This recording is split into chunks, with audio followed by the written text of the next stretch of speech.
कवरदा हरी विठ्ठल श्री ज्ञानदेव तुकाराम भगवान माऊली ज्ञानेश्वर महाराज आदि शक्ती मुक्ताबाई की जय. नमामि सद्गुरुं शांतं सच्चिदानंद विग्रहं पूर्णब्रह्म परानन्दमीशमानन्दी वल्लभं शरणागत दीनार्थे परित्राणपरायणे सर्वस्यार्ति हरे देवी मुक्ताबाई नमोस्तुते.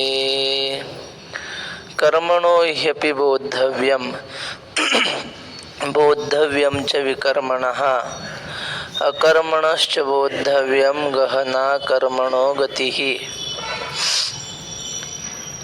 कर्मणः हि अपि बोद्धव्यम म्हणजे शास्त्रविहित कर्म काय आहे ते माणसाने कळून घेतलं पाहिजे. विकर्मणः च बोद्धव्यम शास्त्र निषिद्ध काय आहे तेही कळलं पाहिजे. आणि अकर्मणश्च बोद्धव्यम म्हणजे नैष्कर्म्य स्थिती काय आहे तीही माणसाला कळली पाहिजे.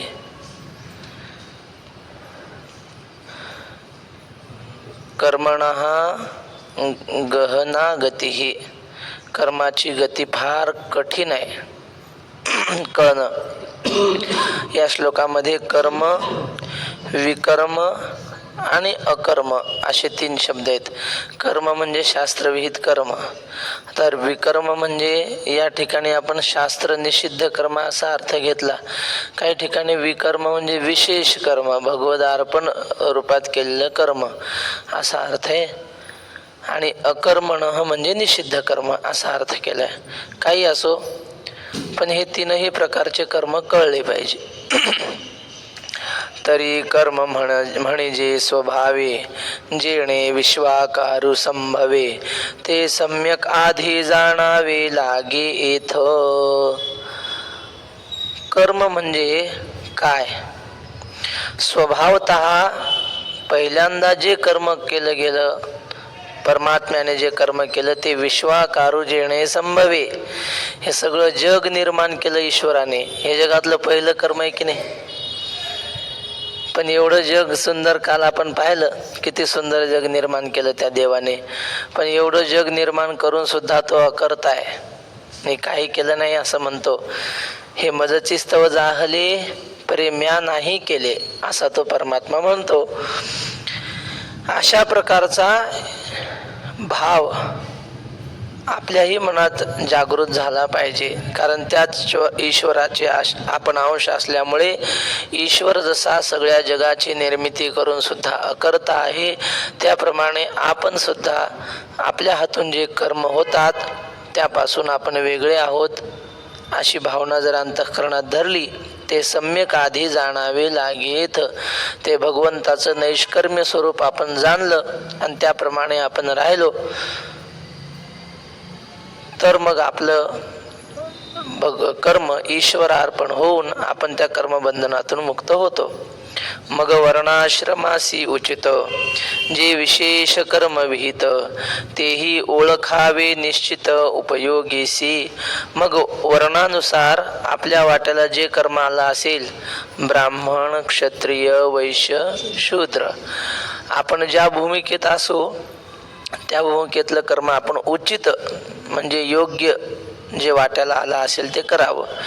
किंवा ब्रह्मचारी, गृहस्थ, वानप्रस्थ, संन्यासी अशा आश्रमाच्या भेदाने जे कर्म आला असेल ते करावं. ब्रह्मचारी असेल तर काय करावं? अक्षर घोकत राहावे. ब्रह्मचारीने व घोकावी अक्षरे. नुसतं पाठांतर करत राहावं, पाठांतर करत राहावं. अर्थ जाणून घेण्याच्या भानगडीत पडायचं नाही. सुरुवातीला नुसतं घोकत राहायचं. विद्यार्थी विचारतात, महाराज अर्थ पाहून पाठ करावं का तसंच करावं? सुरुवातीला तसंच पाठ करावं.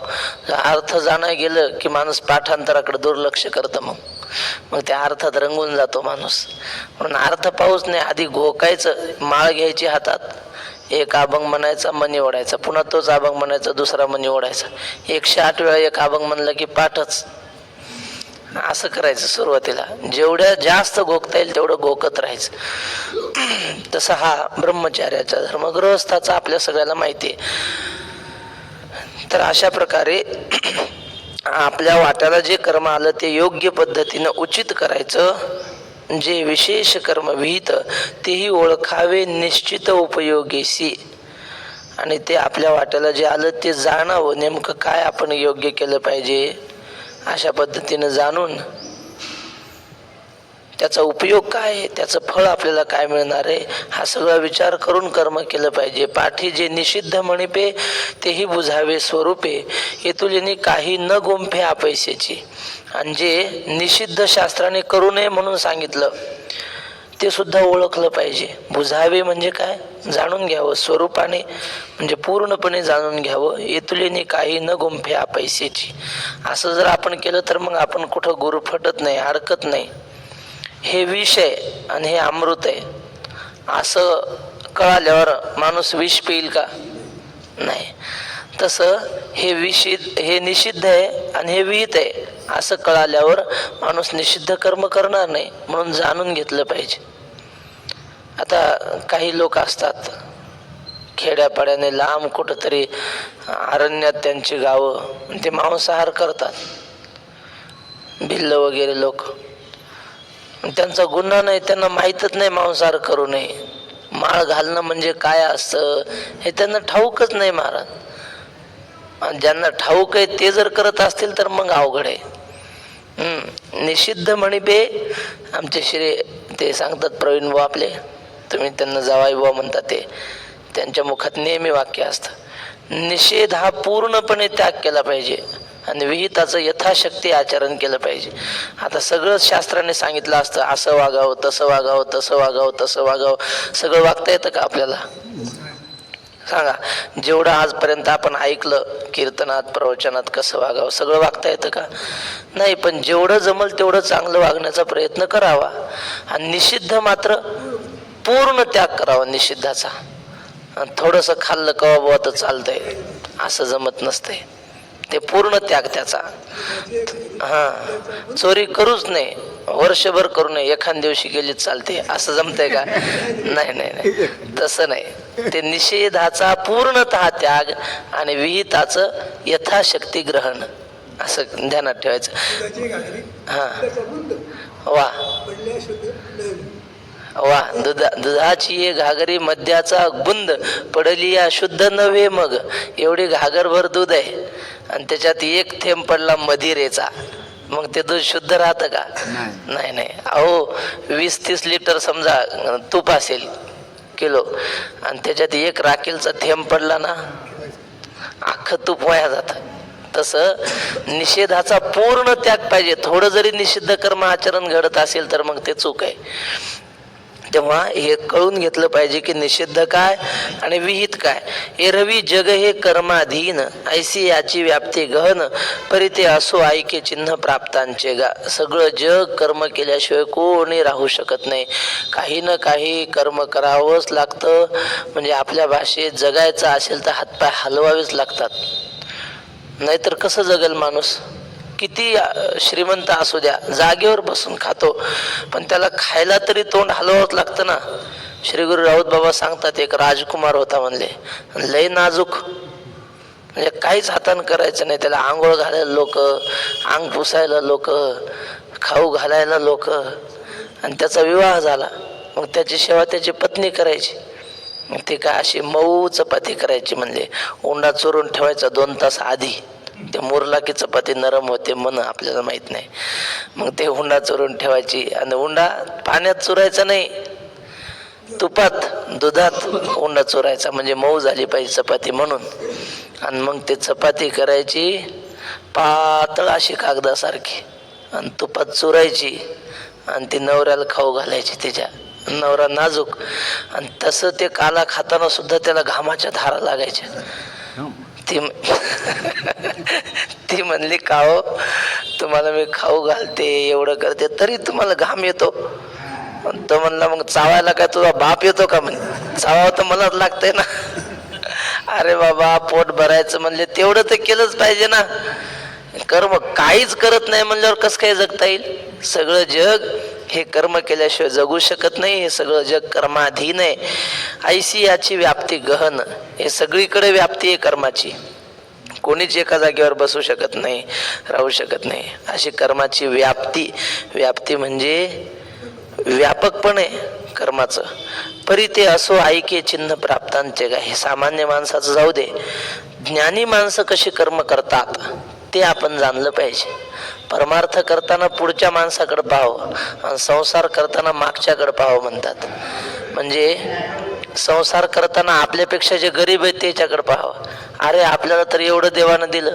काही लोक असे आहेत की त्यांना 2 वेळचं जेवणही कसं बसं मिळतं. कष्ट केले तरच, दिवसभर काम केलं तर संध्याकाळी चूल पेटते, नाही तर पेटत नाहीत. मग त्यांच्यापेक्षा आपण बरे की नाही असं मागच्याकडे पाहावं, आपल्यापेक्षा गरीबाकडं. आणि परमार्थाकडं हरिपाठ पाठ आहे त्याने गाथा पाठवाल्याकडे पाहावं. अरे आपला हरिपाठच पाठ आहे, त्याचा आखा गाथा पाठ आहे, मग त्याच्याकडे पाहून चालावं. तसं परमार्थिक माणसाने ज्ञानी माणसाकडे पाहून कर्म करावं. ज्ञानी कसं कर्म करतात ते सांगतात. कर्मण्य कर्म यः पश्येत द कर्मणि च कर्म यः सबुद्धिमान मनुष्येषु सयुक्तः कृत्स्न कर्म कृत. कर्मणी एक पहिला शब्द आहे कर्मणी. कर्म एक झालं, यह 2, पुन्हा न्यकर्म आहे की नाही, त्या य वर 3, पश्ये 4, यह 5 शेवटचा शब्द, कर्म 6 त्याच्या आधीच, खालच्या ओळीत 7, मनुष्येषु म वर 8, बुद्धिमान 9, सह 10 त्याच ओळीत पुढे, त्याच्याच पुढं 10 आकडा झाला. 10 एवढेच आहेत. कर्मणी यह अकर्म पश्येत, कर्म करण्यामध्ये जो अकर्म पाहतो, आत्मरूपाने मी अकर्म आहे असं जो पाहतो, यह पश्येत, यह अकर्मणीच कर्म पश्येत, म्हणजे अकर्मामध्ये कर्म पाहतो आणि कर्मामध्ये अकर्म पाहतो, असा सरळ अर्थ. स मनुष्येषु बुद्धिमान, तो माणसांमध्ये बुद्धिमान आहे आणि तो सगळी कर्म करून युक्त झालेला आहे, योगी झालेला आहे, परमात्मरूप झालेला आहे. तेच अर्थ कळणारा न कळणारा श्लोक आहे हा. हा कुट श्लोक आहे, कुट. मी कर्म करून मी केलेलं नाही, पण जे करत आहे ते मी करून आलो पण हे तसं काय. बरोबर, तेच आहे ना. मग हे काय, व्यास महाराज गणपतीकडे गेले ना, आम्हाला लेखक पाहिजे म्हणले, तुम्ही जर आले लिहायला महाभारत तर बरं होईल. गणपती म्हटलं कुठं हात आहे म्हाताऱ्या माणसाच्या नादी लागावं, यायचं दमानी असतंय सगळं म्हाताऱ्या माणसाचं. आणि आपल्याला एवढा वेळ नाही ना, कुठं हे किती वेळ सांगतील महाभारत आणि दमाने सांगतील. गणपती म्हणलं मी लिहायला येतो, पण ते दमानं सांगितलेलं मला सरळ सांगायचं. मध्ये तुम्ही थांबले की ही लेखणी तुमची पोथी ते तुम्हीच लिहित बसा, मी लिहिणार नाही. मग व्यास म्हणले ठीक आहे, मी थांबणार नाही मध्ये, पण तुम्ही सुद्धा म्हणले मी जे बोलेल ते अर्थ कळूनच मग लिहायचं, तसं लिहायचं नाही. मग गणपती म्हणले आता आपल्याला कळणार नाही असं काय जगात, चालतंय तुम्ही सांगत राहा. लिहिता लिहिता मग व्यास महर्षी असा एखादा कूट श्लोक घालायचे मध्ये की गणपती अर्धा तास डोकर खाजवत राहायला पाहिजे, कळणारच नाही. त्यातला हा श्लोक आहे कूट. कर्मण्य कर्म यः पश्येत, कर्म करून जो अकर्म पाहतो. कसं शक्य हे कुठ श्लोक म्हणतात याला. कर्म करून अकर्म पाहतो हे बरोबर आहे. अकर्म करून कर्म पाहतो, तेच सांगतो ना. कर्म करून हे बघा, शरीर कर्म करते, आत्मा मात्र अकर्म आहे असा तो पाहतो. आत्मदृष्टीने अकर्म आहे हे बरोबर आहे. पण अकर्म राहून कर्म पाहतो. एखादा माणूस जागेवरच बसू नये असा, तो काय म्हणतो मी काहीच करत नाही. पंगत तुम्ही दिली, मी म्हणतो हे पंगत मी दिली, चुकीचं होतं ना. हो बरोबर आहे ना. अकर्म करून कर्म पाहतो तेच सांगतोय. एखादा माणूस शांत बसलेला आहे असा, तो म्हणतो मी काहीच करत नाही. पण ज्ञानी माणूस म्हणतो की हे बसून राहणं हे सुद्धा एक कर्मच आहे. काहीच न करणं, मी बसून राहिलो राहिलो ना, बसणं हे सुद्धा कर्मच आहे. ज्ञानी माणसाच्या दृष्टीनं निव्वळ असं बसून राहणं हे एक प्रकारचं कर्म आहे. म्हणून अकर्मामध्ये कर्म. उदाहरण माऊली देणार आहेत पुढं. माऊली म्हणतात, जैसे न चालता सूर्याचे चालणे. पुढं उदाहरण देऊन माऊली समजून सांगणार आहेत. हा गीतेचा श्लोक आहे, कूट आहे. ते सहज कूट श्लोकावर आठवलेलं सांगतात. ओवी आल्यावर आणखी समजेल. स मनुष्येषु बुद्धिमान, तो माणसांमध्ये बुद्धिमान आहे असं समजावं. जो सकळ कर्मी वर्तता देखे आपुली नैष्कर्म्यता कर्मसंगी निराशता फळाची या. जो सगळे कर्म करत असताना आपली आत्मस्वरूपाने आपण नैष्कर्म्य स्थितीत आहोत असं जाणतो आणि कर्म करताना निराशता फळाची, या फळाची आशा करीत नाही. चला पुढे. आणि कर्तव्य ते लागी जया दुसरे नाही जगी, ऐशिया नैष्कर्म्यता तरी चांगी बोधला असे. आणि कर्म करण्यामध्ये त्याला दुसरी जगात जोड नसते कोणी. एवढं उत्तम कर्म करतो महाराज. वाट्याला जे आलं ना ते अत्यंत बारकाईने व्यवस्थित सांभाळून करतो. जया दुसरे नाही जगी, त्याच्यासारखा जोड कोणी नाही. हे सामान्य लोक त्याच्या बरोबरीनं कर्म करू शकत नाहीत.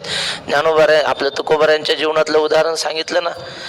त्यांच्या घरी पित्र होते आणि मग काहीतरी भाजीपाला पाहिजे म्हणून ते गेले रानात तुकाराम महाराज आणायला भाजी. आणि मग रस्त्याने जाताना एका शेतात गहू कापणी चालू होती. आणि मग ते शेतातल्या मालकानं हाक मारली, ओ तुकाराम बुवा इकडे या. काय म्हणले, आम्हाला थोडं काम करू लागा की. तुकाराम महाराजांनी विळा हातात घेतला आणि काम करू लागले. बाकी रोजदारही होते आणि तुकाराम महाराजही काम करत होते. पण रोजदार इथं तर तुकाराम महाराजाची पाथ पूर्ण व्हायची. हे अर्ध्यातच रोजदार. रोजानं असले की माणसाला तहान लागते, भूक लागते, तलप लागते तंबाखूची. गुत घेतल्यावर तहान लागत नाही, भूक लागत नाही. तसे हे अर्ध्या पाथीत तर तुकाराम महाराजाची पाथ पूर्ण व्हायची. समजले ना आमची भाषा आहे. आमच्याकडे विदर्भात उदळ म्हणतात. उदळ काय, आमच्याकडे गुत्त म्हणतात. उक्त मराठी शब्द आहे उक्त. चला तर तुकाराम महाराज पुढे जायचे. महिपती महाराज लिहितात, इतर काम करीती कुचर त्याज सारेखा नव्हे वैष्णव वीर अंग न राखे अनुमात्र. असं अंग राखून काम करत नव्हते तुकाराम महाराज. जे घेतलं ना ते मन लावून देवाचं नाव घेत घेत सगळ्यात भारी. त्यांच्यासारखं दुसरं कोणी कर्म करू शकत नाही. तसं जया दुसरे नाही जगी, ऐशिया नैष्कर्म्यता तरी चांगी बोधला असे. बरं त्या कामातून त्यांना काही मिळवायचं नसतं. कर म्हटलं त्या माणसाने आपलं करत राहायचं, त्यातून मिळण्याची अपेक्षा नाही. म्हणून अशा प्रकारच्या नैष्कर्म्यतेने चांगल्या प्रकारचा तो बोधलेला असतो. म्हणजे त्याला जाण असते आपल्या नैष्कर्म्य स्थितीची, की आत्मरूपाने मी काही करत नाही अशी त्याची भावना चांगली असते, दृढ. तरी क्रियाकलापो आघवा आचरतो दिसे बरवा तोची तो ये चिन्ही जाणावा ज्ञानी आगा. क्रियाकलापो म्हणजे कर्माचा समुदाय. तो एकच काम करत नाही. भूमिका जेवढी आली, मुलाबाळांची लग्न करून देईल, त्यांना चांगले संस्कार देईल. आपल्या वाट्याला जे आलं नित्य कर्म ते पूजा, देवपूजा म्हणा. घरातली देवपूजा कोण करावी, बाया माणसानं का गड्या माणसाने? हा, कोणी करावी सांगा ना. नाही माहीत, जाऊ द्या. देवपूजा घरमालकानं करावी असं शास्त्र आहे. स्वयंपाकही बायानेच करावा, दोन्ही बायानेच धुवायचे आणि देवपूजा बायानेच करायची. माणसाने हिंडायचं गावभर. शास्त्र सांगतं घरातली देवपूजा घर मालकानेच केली पाहिजे. तर अशा प्रकारे आपल्या वाट्याला जे आलं ते सगळं करतो तो. वक्तेबाबत यज्ञ करायचे असं. ते पितळाचं भांड, तांब्याचं भांड होतं त्यांच्याकडे एवढं, आणि त्याच्यात रोज यज्ञ करायचे. काल एका माणसाने घडलेली घटना सांगितली बाबांच्या जीवनातली. हे हराळकर धर्मशाळा आहे की नाही, तिथले व्यवस्थापक आहेत. त्यांचं नाव नंदकिशोर नवघरे, तिथले व्यवस्थापक आहेत. तर आत्ता तुम्ही जाऊन विचारू शकता. ते म्हणले, बाबा आमच्या गावाला कीर्तनाला आले. ते गाव म्हणजे बाबांच्या गुरुचं गाव, विश्रामबुवा नवघरे बाबांचे गुरु. वर फोटो आहे त्यांचा. मग त्यांच्या पुण्यतिथीचा कार्यक्रम होता आणि बाबा कीर्तनाला गेले. तर लोक सगळे गावातले नाराज. सकाळी बाबा पोहोचले, कीर्तन संध्याकाळी. बाबांनी विचारलं, का हो लोक सगळे नाराज दिसतात तुमच्या गावात? ते म्हणले, महाराज काय करावं, महिनाभर झालं पाऊसच पडला नाही, आणि आता 2 दिवस जर पाऊस पडला नाही तर आमचे सोयाबीन वाळून जातात म्हणजे सगळ्यांचे. काय करावं? बाबा तिथे गेले होते नेमकेच. स्नान केलेलं होतं. बाबा म्हटले मग माझ्या नावाचा स्वयंपाक करू नका म्हणले. मी जेवत नाही म्हणजे पाऊस पडल्याशिवाय जेवायचं नाही म्हणले. आता अरे ते म्हणले बाबा असं कसं, काही काळजी करू नका म्हणले. आणि ते यज्ञकुंड आणला बाबांनी. 4-5 पोरांना सांगितलं जा उमराचे ते काष्ट आणा, वडाचे काय असतात ना ते, तर अशा समिधा ते समिधा आणायला लावल्या आणि यज्ञ करायला बसले. बाबाकडे ते पुस्तक होतं यज्ञाचं, ते 4-5 जणांना दिलं. म्हणले म्हणा माझ्या मागं. बाबांनी पुढे मंत्र म्हणायचा, पोरांनी मागं म्हणायचा. यज्ञ झाला 1-1.5 तास. पाऊस काय पडला नाही. मंत्र आहे त्या पावसाचा. हो ओम ऋषशृंगाय मुने युगांडक सुताय च नमः शांताधिपतये सद्य सृष्टी हेतवे पजवळात म्हणतो. वा असे मंत्र म्हणले बाबांनी. यज्ञ केला, पाऊस काय पडला. ऋषशृंगानं मंत्र जप होम केलता वा पाऊस पडण्यासाठी. पहा मग असे मंत्र म्हणले बाबांनी. आणि आपल्याला बाबांच्या मुलाच्याच मुखातून ऐकायला मिळालं. आत्मा वै पुत्र नामासी. पुत्र म्हणजे बापाचा आत्माच असतो. तेव्हा असे मंत्र म्हणून आहुती दिली. 1:30-2 वाजले दुपारचे, पाऊस पडला नाही. पुन्हा संध्याकाळचे 4 वाजले आणि दुपारच्या 12 सारखं कडक ऊन. आणि मग काही माता भगिनी बाबांच्या दर्शनाला 10-12 जणी. तर ते नंदकिशोर बाबा म्हणले बाबांनी सांगितलं की माझी बाज अंगणात टाका. आणि तिथं बाबा ओट्याला टेकून बसले म्हणले असे. आणि पुन्हा हातात ते यज्ञाचं पुस्तक घेतलं. त्या बाया आल्या होत्या, त्यांना बसायला 10-12 जणी, 4-5 पोरं होते. म्हणले म्हणा माझ्या मागं. आणि पुन्हा मंत्र म्हणायला सुरू केले. यज्ञकुंड नाही, आता यज्ञ सकाळी झाला, फक्त आता मंत्र सुरू केले. आणि संध्याकाळी 4 वाजता थेंब सुरू झाले. म्हणे आभाळ नाही काहीच नाही आणि थेंब पडायला लागले. मग आम्ही बाबाला चालता येत नव्हतं, बाबाची बाजू उचलली आणि घरात आणून बाबाला बसवलं. 10 मिनिटात जे वारं वावदान सुरू झालं, अचानकच आभाळ भरून आलं, वारं वावदानही सुरू झालं. जे धो धो धो धो पाऊस. नुसतं आमच्या गावाला नाही म्हणले, अख्खा आमचा तालुका, त्यांचा वाशिम परिसर सगळा. आणि किती पाऊस पडला. पाऊस थांबेच ना. 9ला कीर्तन होतं, पण मग नाईलाजाने रात्री 10ला कीर्तन सुरू केलं म्हणले मंडपात, म्हणजे सभा मंडपात मंदिराच्या. 10 ते 12 कीर्तन झालं. रात्री बाबा झोपले. सकाळी 10 वाजता आम्ही बाबाला बसून द्यायला बस स्टँडला गेलो. बाबा गाडीत बसून गेल्यावर 10 वाजता पाऊस थांबला म्हणले. संध्याकाळी 4 ते सकाळचे 10 वाजेपर्यंत पाऊस चालला. 2 महिने पाऊस नव्हता त्या गावात.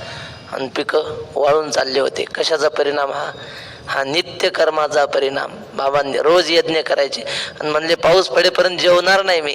संध्याकाळी जेवले पाऊस पडल्यावर. हे नित्य कर्माची शक्ती महाराज. तसं आपल्या वाट्याला आलेलं कर्म ते सोडत नाहीत. ते यथाविधी पूर्ण क्रियाकलाप म्हटलंय. क्रियाकलाप म्हणजे सगळे कर्म करतात वाट्याला आलेले. आचरतो दिसे बरवा. हे आचरण करताना चांगला दिसतो. तोची तो ये चिन्ही जाणावा ज्ञानी आगा. पण त्या कर्मापासून आपल्याला वेगळं समजतो, तो खरा ज्ञानी समजावा. वर लिहिले ना श्लोकात, सबुद्धिमान तो ज्ञानी समजावा. जैसा का जळापाशी उभा ठाके, तो जरी आपण पे जळा माझी देखे, तरी तो निभ्रांत ओळखे म्हणे मी वेगळे आहे. पाण्याच्या डोहाच्या कडेला आपण थांबलो तर पाण्यात आपलं प्रतिबिंब दिसतं. पण जरी पाण्यात आपण दिसत असलो तरी आपण पाण्यात पडलेले असतो का? नाही. तो उभा राहणारा माणूस शहाणा, तो म्हणतो मी याच्याहून वेगळा, हे प्रतिबिंब आहे माझं. तसं कर्म करताना तो म्हणतो हे माझ्याकडून घडतंय, पण खरा आत्मरूपाने मी शांत उभा आहे, म्हणजे आत्मरूपाने अक्रिय आहे असं तो जाणतो. अथवा नावे हण जो रिगे, तो थडियेचे रुख जाता देखे वेगे, तेची साचो कार्य जो पाहू लागे, तो रुख म्हणे अचळ. नावेमध्ये बसला. आता जुन्या काळात त्या मोटरा नव्हत्या, आगगाडी, रेल्वे, त्यात आपल्याला हा चांगला अनुभव येतो. नावेमधून प्रवास करायला लागला. नदीच्या दोन्ही काठांना झाडी आहे आणि मधून वेगाने नाव चालली. तर मग नावेत बसलेल्या लोकांना काय वाटतं, ही झाडं मागं मागं पळतात. असं ते आहे ना जुनं आपली मराठी कविता, पळती झाडे पाहूया मामाच्या. तसं ते पळती झाडं दिसतात की नाही, पण ती झाडं पळत नसतात. झाडं जागेवरच असतात. आपण पळत असतो. पळताना दिसत जरी असली तरी ते स्थिर असतात. तसं हा देहाने कर्म करत असला जरी तरी आत्मरूपाने स्थिर असतो. काय माऊलीने दृष्टांत दिले भारी. तैसे सर्व कर्मी असणे ते पुढे मानूनी वायाने मग आपण पे जो जाणे नैष्कर्मी व्हायचा. तसा सगळ्या कर्मामध्ये त्याचं असणं हे सगळं खोटं आहे. त्या झाडाचं पळणं जसं खोटं आहे तसं याचं कर्म करणं खोटं आहे. मग आपण पे जाणे नैष्कर्मी व्हायचा. मी आत्मस्वरूपाने कुठल्याही कर्म न करणारा नैष्कर्मी आहे असं तो जाणतो. त्या याच्यामध्ये श्लोक आहे साधक संजीवनी रामसुखदासजी महाराज यांच्या ग्रंथात, निवृत्तीरपी मूढस्य प्रवृत्तीरुपजायते प्रवृत्तीरपी धीरस्य निवृत्ती फलदायिनी.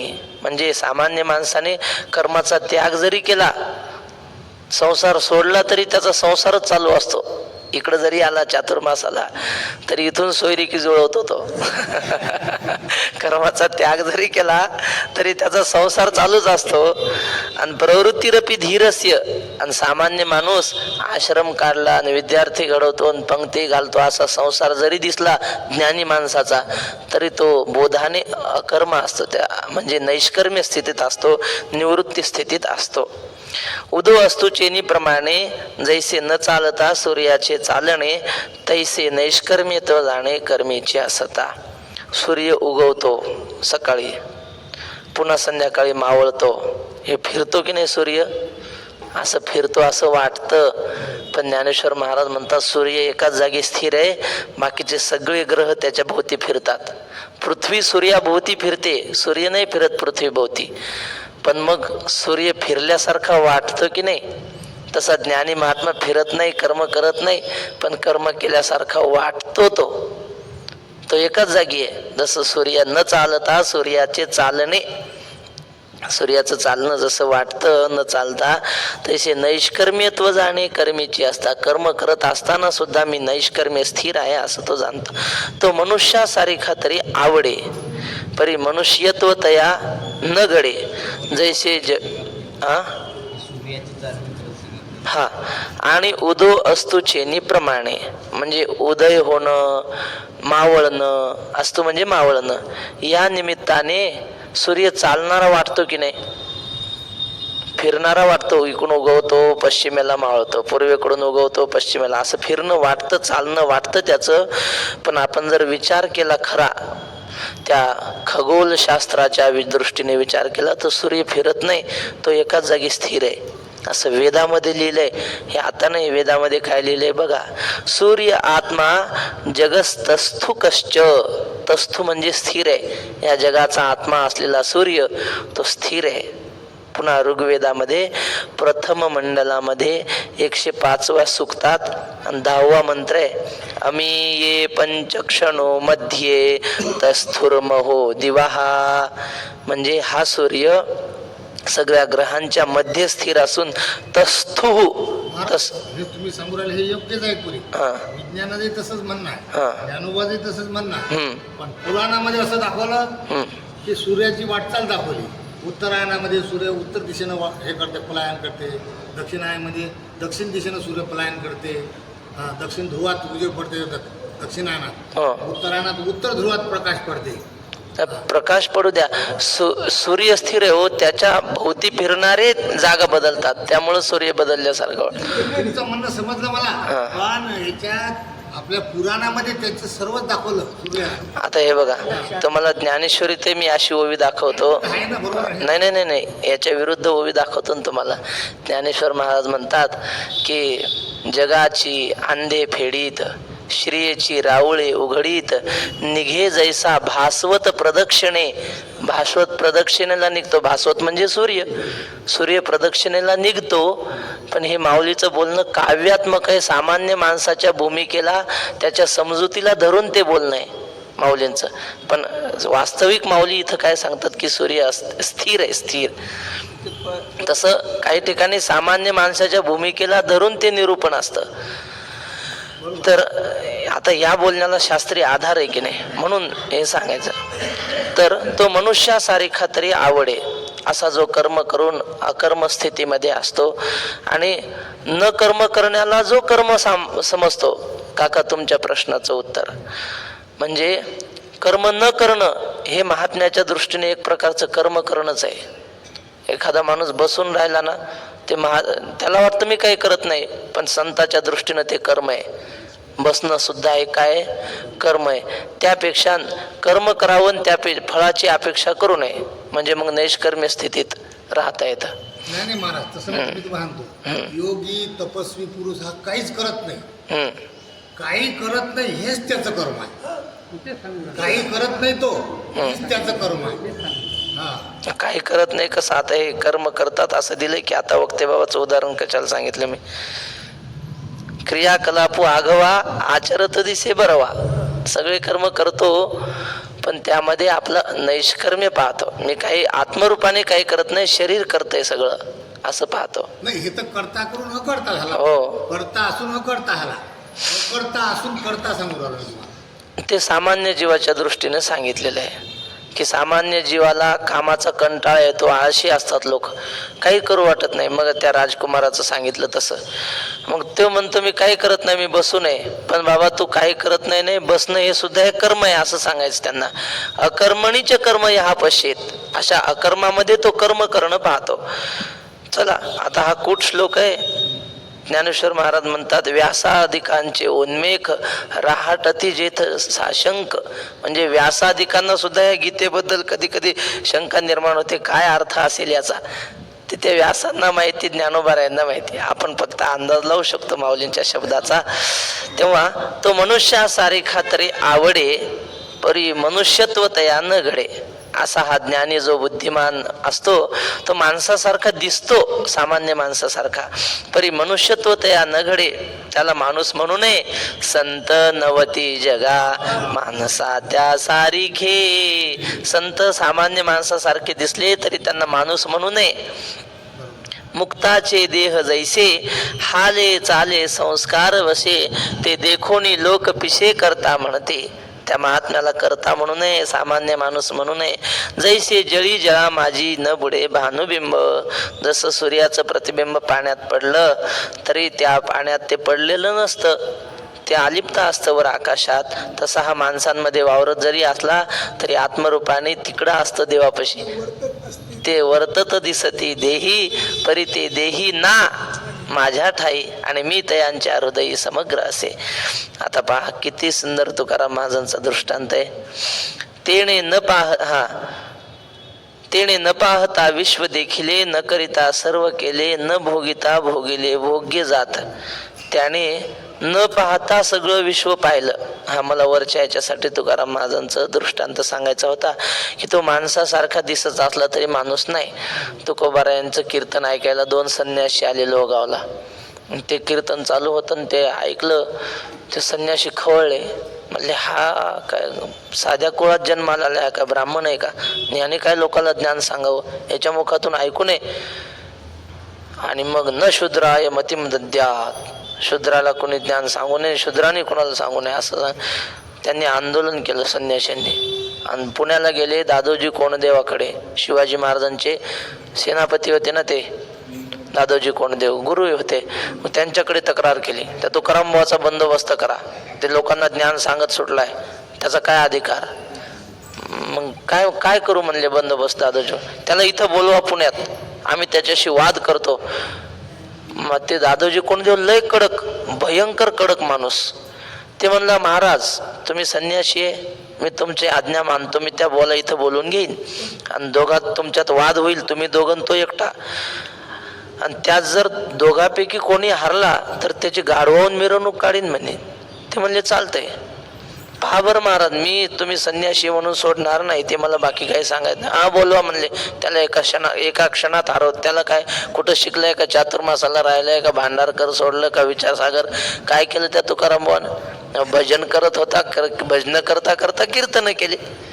काय त्यानं बोलवलं, निरोप पाठवला. तुकाराम महाराज आले पण याला पुण्याला. पण मग ते सगळे त्यांचे भजनेसोबतच आले. त्यांना कळलं आपल्या महाराजासोबत कोणाच तरी चर्चा आहे. मग येतात ना भाविक लोक, बरेच लोक आले. आणि त्या मुळामुठेच्या संगमावर तुकाराम महाराजाचं कीर्तन सुरू झालं. संध्याकाळ झाली, तिथं नित्यनेमाचं कीर्तन सुरू झालं. मग पुण्यातले हे बायान माणसं आरतीचे ताटं घेऊन तुकाराम महाराज आले, तुकाराम महाराज आले. हे त्या वाळवंटात गर्दी मुळामुठेच्या. कीर्तन सुरू झालं. लोक चालले. दादोजी कोंडदेवांना विचारलं कुठं चालले हे? लोक म्हणले अहो ते तुकाराम भाऊ आले देऊचे, त्यांचं कीर्तन चालू आहे. मग दादोजी कोंडदेवही निघाले. ते संन्यासी म्हटले अहो महाराज आपण त्याला परीक्षा घ्यायला बोलवलं, तुम्ही कशाला जाता?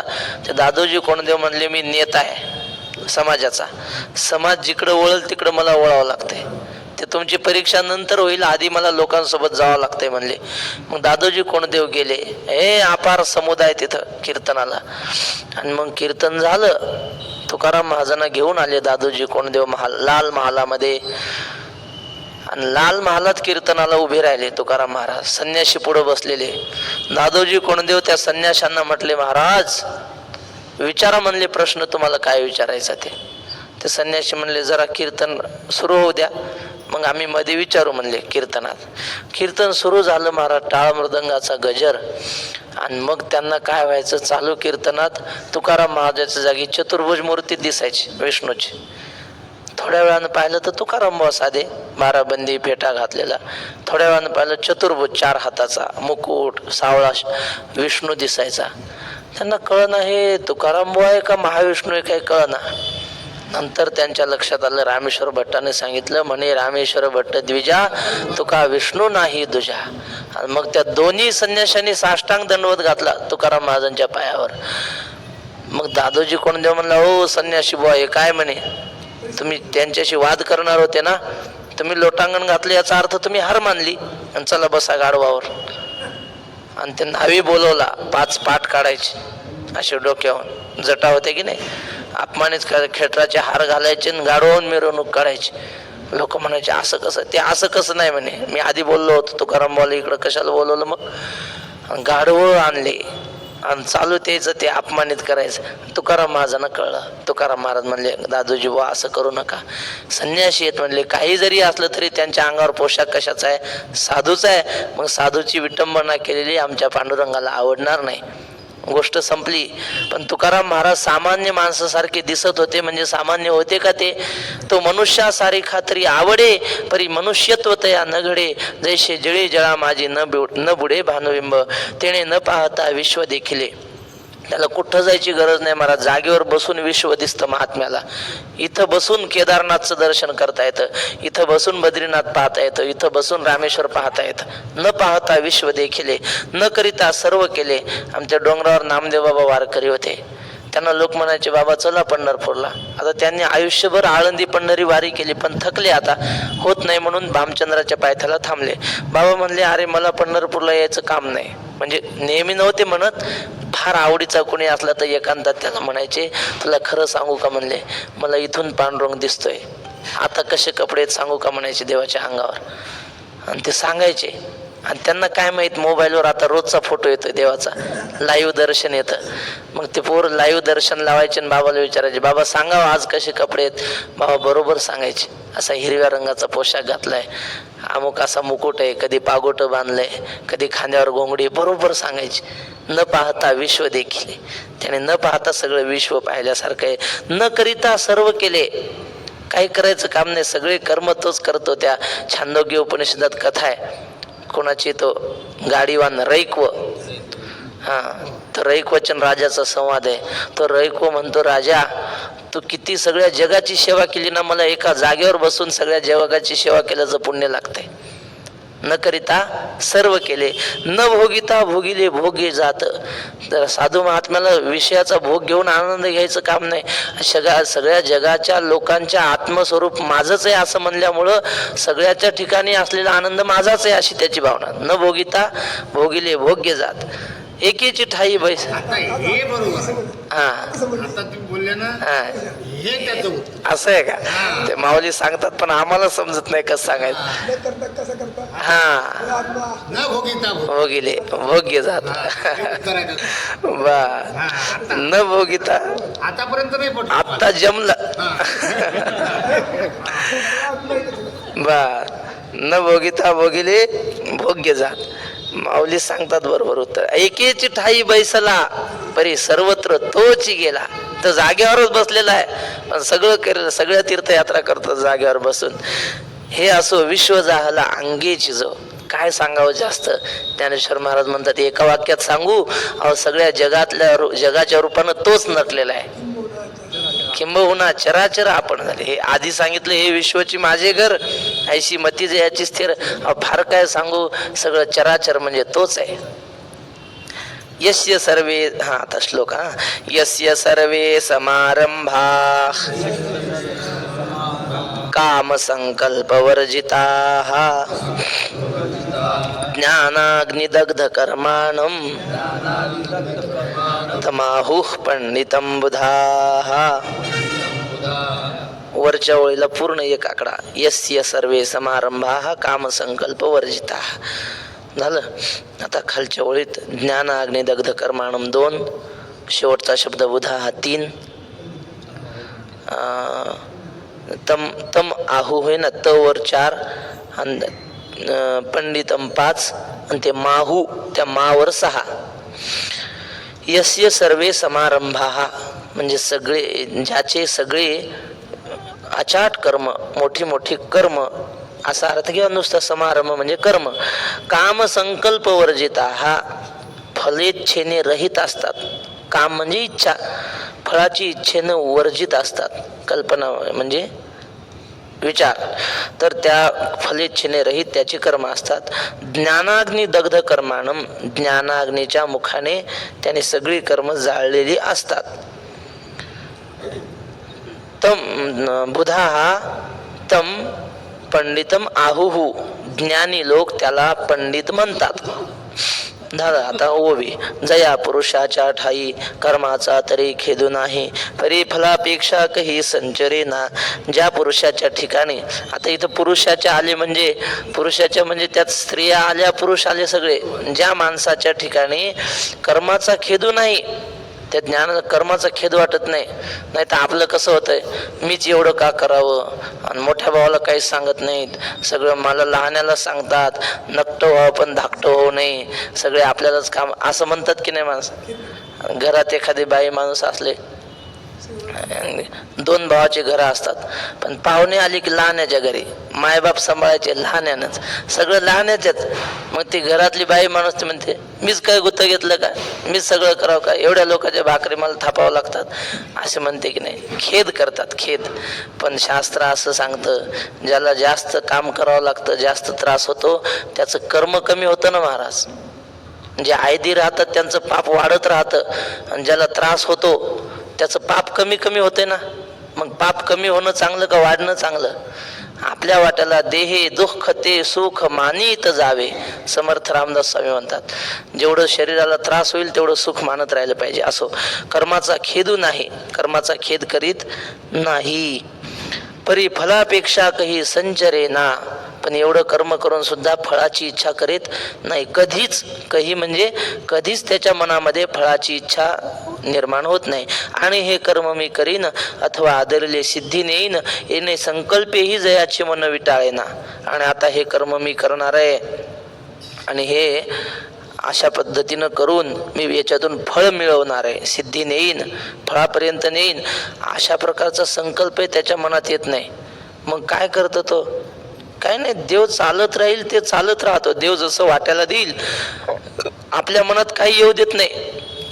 कारण त्याला माहिती आहे, माझ्या मनात जे येतं त्याच्या विरुद्ध देवाच्या मनात येतं. मग आपल्या मनासारखं आपण का वागावं? तुका म्हणे ठेवी तैसे आम्ही राहो त्याच्या इच्छे. बाबा एक कडवं म्हणायचे या चरणावर, मनात येते हत्ती घोडा पालखीत बसावे, देवाजीच्या मनात येते पायी चालावे, मर्जी देवाची मिथ्या हाव मनाची, मर्जी देवाची. आपल्या मनानं काही विचार करायचा नाही. कर्म करणार आहे तोच, करून घेणार आहे तो, फळ देऊ न देऊ ते आपल्या मनात काही येऊ द्यायचं नाही. येणे संकल्पेही जयाचे मन विटाळेना. मनामध्ये फलाची इच्छा झाली बा, ठेविले अनंते तैसेची राहावे, चित्ती असू द्या समाधान. म्हणजे काय?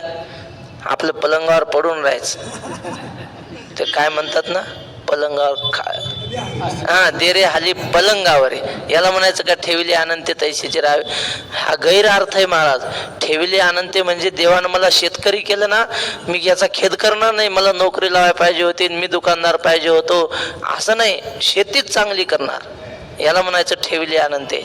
चला येणे म्हणून फळाच्या इच्छेनं ज्याचं मन विटाळत नाही, कर्तृत्व भावनेने कर्तृत्व भ्रांतीने ज्याचं मन विटाळत नाही, ज्ञानाग्नीचे मुखे जेणे जाळली कर्मे असे की तो परब्रह्माची मनुष्य वेखे ओळखतो.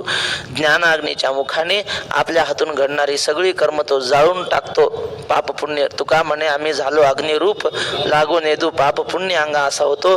तो मनुष्य जरी असला तरी मनुष्याच्या रूपात तो परब्रह्मच असतो असा अर्जुनातून जाण. पुंडलिक वरदारी विठ्ठल श्री ज्ञानदेव तुकाराम. आता विश्वात